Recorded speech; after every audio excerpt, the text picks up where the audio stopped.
இசையமைப்பாளர் ஏ.ஆர். ரஹ்மானுக்கு திடீர் நெஞ்சுவலி ஏற்பட்டு அப்போலோ மருத்துவமனையில அனுமதிக்கப்பட்டிருக்காரு. இந்த செய்தி தான் இப்ப பலருக்குமே அதிர்ச்சி ஏற்படுத்தியிருக்கு. இசை புயல்னு கொண்டாடப்படுற ஏ.ஆர். ரஹ்மானுக்கு உலகம் முழுவதுமே ரசிகர்கள் இருக்காங்க. ரோஜாவுல அறிமுகமான இவரு முதல் படத்திலேயே தேசிய விருதையும் வென்று அசத்தினாரு. இவருடைய ஒவ்வொரு பாடலுமே அவ்வளவு புதுமையா இருக்குன்னு ரசிகர்கள் மூக்கு மேல விரல வைக்கிற அளவுக்கு ஆச்சரியப்பட்டாங்க.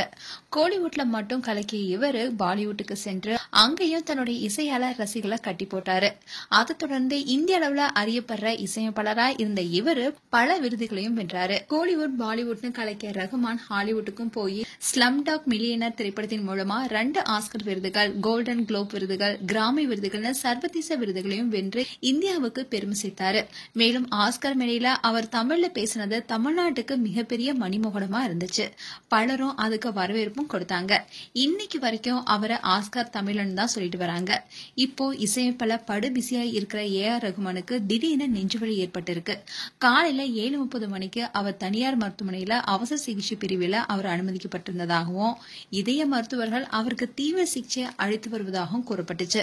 மேலும் இசிஜி, எக்கோ உள்ளிட்ட பரிசோதனைகளும் செய்யப்பட்டதாகவும் இதயத்துக்கு செல்லக்கூடிய ரத்த குழாயில அடைப்பு இருப்பது உறுதியானதுனால அடுத்த கட்ட சிகிச்சை அளிக்கப்படும் மருத்துவமனை வட்டாரங்கள் தெரிவிச்சது.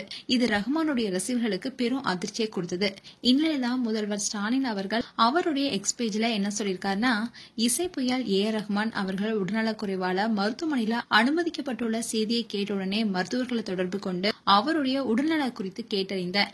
அவர் நலமா இருப்பதாகவும் விரைவில் அவர் வீடு திரும்புவார்னு தெரிவிச்சிருக்காங்க. இதனால எனக்கு மகிழ்ச்சின்னு பதிவிட்டிருக்காரு.